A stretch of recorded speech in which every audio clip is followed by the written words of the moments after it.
คดีเครียดให้แม่บอโอ้ยงอนให้แม่แล้วดูซินั่งหันหลังให้แม่ด้วยโชคดีจ้าหันหน้ามาหาแม่หน่อยลูกเร็ว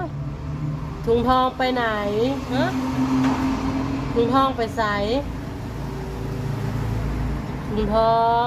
เรียกหาถุงทองสิลูกไปละหาถุงทองละไปหาถุงทองละ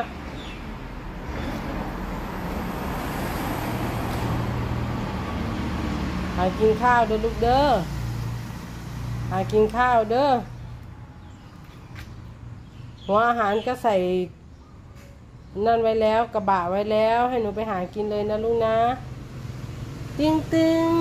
ตึงตึงยิ้มสวยให้แม่หน่อยตาหิมหิบตาหิมหิบน่ารักจ้า